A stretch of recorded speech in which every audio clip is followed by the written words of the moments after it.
এই ব্যক্তি কিন্তু ছেলে মানুষ হলেও ফুচকা, চটপটি, ঝালমুড়ি এগুলো খেতে বেশ ভালোই পছন্দ করে। ওর কাছে যেহেতু ভাল লাগছে বা মনে হইছে যে না দোকানের মতো কিছুটা হইছে বা এর চেয়ে বেশি ভালো হইছে, তার মানে আমি আসলেই পারছি।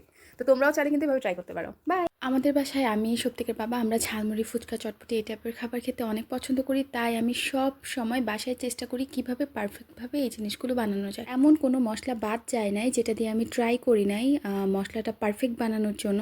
তো চলো তোমাদের সাথে আজকে শেয়ার করি ঝালমুড়ির মশলার রেসিপি। প্রথমে আমি একটু ভাজা মশলা তৈরি করার জন্য নিয়েছি জিরে, ধনে আর রাঁধুনি, আর কয়েকটা শুকনো মরিচ নিয়েছি। একটু ভালো করে ভাজা ভাজা করে আমি এখানে একটু ডাবলিগুলো ভিজিয়ে রেখেছিলাম, সেগুলো সিদ্ধ বসিয়ে দিব। আর ঝালমুড়ির মধ্যে একটু ডাবলি বা ছোলা না দিলে কিন্তু আমার ভালো লাগে না, তাই আমি একদম পারফেক্টভাবে করার জন্য এগুলো ইউজ করেছি। তোমরা চাইলে স্কিপও করতে পারো। তারপর এখন ভালো করে একটু দানাদার করে বেটে নেব। তারপর নিয়েছি অল্প একটু আদা, রসুন, পেঁয়াজ, এগুলো একটু ভালো করে বেটে নেব। একদম মিহি করে বাটবো না, একটু থেতো থেতো টাইপের থাকবে, ওই রকমভাবে আর কি আমি রেখে দিব। সেটা দেখে মনে হচ্ছে না অনেক অল্প হবে, কিন্তু না, তেলের মধ্যে যখন দিয়ে আমি এটা কষাবো বা মশলাটা বানাবো তখন কিন্তু অনেকগুলো হয়ে যাবে। যেহেতু আমি খুব বেশি দিন সংরক্ষণ করব না, তাই কিন্তু আমি একটু অল্প করেই বানাচ্ছি। আর হ্যাঁ, তোমরা কিন্তু অবশ্যই সরিষার তেল ইউজ করবা। সরিষার তেল যদি ইউজ করো তাহলে কিন্তু তোমার এক্সট্রা করে আর মুড়ির মধ্যে তেল দিয়ে মাখতে হবে না। আমার কাছে সরিষার তেল কম ছিল, যার কারণে আমি সয়াবিন তেল দিয়ে প্রথমে রান্নাটা শুরু করেছি। তারপর আমি দিয়েছি 2-3টা লবঙ্গ আর ছোট্ট একটু দারচিনি। কিন্তু তোমরা এখানে দারচিনি ইউজ করবা না, আমার বাসায় এলাচ ছিল না তাই দেই নাই। একটা এলাচ দিবা। বেশি করে গরম মশলা দিলে কিন্তু ঝালমুড়ির মশলার একদমই টেস্ট লাগে না, তখন মনে হয় কি মাংসের মশলা দিয়ে মুড়ি মাখা খাচ্ছি। তাই এত বেশি গরম মশলা না দেওয়াই ভালো। প্রথমে আমি যখন মশলাগুলো তেলের মধ্যে দিয়ে দিয়েছি, একটা স্ট্রং ফ্লেভার বের হয়েছিল। সেই ফ্লেভারটা চলে যাওয়ার আগ পর্যন্ত, মানে কাঁচা কাঁচা মশলার একটা যে গন্ধ থাকে, আগ পর্যন্ত ভালো করে একটু নাড়াচাড়া করে কষাতে হবে। তারপর দিয়ে দিতে হবে পরিমাণ মতো জল। তারপর দিয়ে দিলাম লবণ। আর একটা বাটিতে একটু দেখলে না একটা মশলা গুলিয়ে দিছি, সেটা কিন্তু রাঁধুনি। ওই রাঁধুনিটা জল দিয়ে একটু ভেজা ভেজা করে বেটে নামানোর আগে দিয়ে দিয়েছি। আর এই রাঁধুনিটা কিন্তু একদমই স্কিপ করা যাবে না, এটাতেই ঝালমুড়ির একদম পারফেক্ট টেস্টটা আসে। একটা সত্যি কথা বলি, আমি কিন্তু একদমই বলবো না যে একদম মামাদের মতোই ঝালমুড়ির টেস্ট হবে। ওখান থেকে একটুখানি বেশ কম হবে, কারণ তাদেরটা কিন্তু বাসি থাকে, অনেকবার জাল দেওয়া থাকে। আর তোমরা জানো যে জাল দেওয়া যে কোনো মশলার টেস্টই কিন্তু একটু আলাদা হয়। আর আমরা যেহেতু ফ্রেশ বানাচ্ছি, ফ্রেশ খাচ্ছি, আমাদেরটা কিন্তু ওখান থেকে একটুখানি বেশি বানানোর প্রচুর ভিডিও আমি ইউটিউবে দেখছি, কেউই এই কথাটা বলে না। সবাই বলে একদম আমাদের মতোই নাকি হয়, আর অনেকে রাঁধুনিটা তো ইউজই করে না। কিন্তু আমি অনেকভাবে ট্রাই করছি, পারফেক্ট টেস্ট আসে না। রাঁধুনিটা দিলেই কিন্তু অনেকটা কাছাকাছি টেস্ট আসে।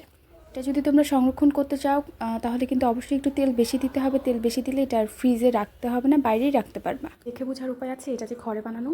এখন চলো টেস্ট করে সত্যিকার বাবাকে, ও কী বলে, ওর কাছে কেমন লাগছে। দেখো কী বানাইছি, টেস্ট করে বলবা কেমন হয়েছে। ভালো ঝালমুড়ি। সিনেতে লেবু দিছিলা? সব কিছুই দিছি, তুমি আমি তো খালি। হ্যাঁ, মজা লাগছে। ছোটো ছোটো করে লেবু কেটে দিছিলা, তুমি খাও। তুমি আমাকে বলো দোকানের মতো লাগে কিছুটা? দোকানের খাবার মজার তৈরি করে, কিন্তু কতটা স্বাস্থ্যকর এটা ভাবার বিষয়। কিন্তু বাসায় যতটা মানে সুন্দরভাবে প্লাস মানে ফুড সেফটি যেটাকে বলে এভাবে তৈরি করা হয়, এটা তো আর দোকানে সম্ভব না। ঠিক আছে, কিন্তু টেস্টটা কি দোকানের মতো আসে? আমি কিন্তু ঘরের মধ্যে মশলাটা বানাইছি। না, টেস্ট একই, কিন্তু এটা আরও স্বাস্থ্যকর। আর মজাদার কোনটা বেশি, এটা না ওইটা? মজা তো দুইটাই, এটা ভালো বেশি। তাহলে তুমি এটাকে 10-এ কত দিবা আর দোকানটাকে 10-এ কত দিবা? এটা 10-এ 10, দোকানে এটা 10-এ 9।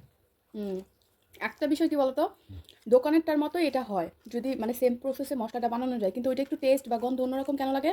কারণ ওইটা অনেকগুলো একসাথে বানায়, আর ওইটাকে জাল দিয়ে দিয়ে দিয়ে দিয়ে তারপর কিন্তু মানে বিক্রি করে। একদিনে কিন্তু সবগুলো বিক্রি হয় না, আর জাল দেওয়ার কারণে গন্ধটা আরও বেশি স্ট্রং হয়ে যায়। আর আমরা তো ফ্রেশ ফ্রেশ বানাই, ফ্রেশ ফ্রেশ খাই, তাই আবার এতটুকু হয় না। আর একটা জিনিস বলি, যে তুমি যে সুন্দর করে এই যে এটা তৈরি করছো, হুম, বিষয়টা হচ্ছে কি, তারপর ধরো এই কাগজটা তোমাকে আমি বের করে দিছি, এটা কিন্তু পরিষ্কার একটা কাগজ।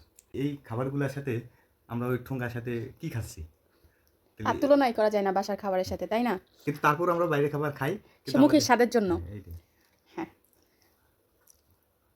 কষ্ট করে বানাইছো, খাবো না। আসলেই কিন্তু অনেক মজা হয়েছে, কিন্তু টমেটোটা মিসিং। এছাড়া কিন্তু অল ওকে, তাই না? ফ্লেভার টেভার সব একই, না, খালি বাসি গন্ধটা নাই। বোম্বাই মরিচ দিছো মনে হয়। তুমি আনছো আমার জন্য, তাই দিব না একটু?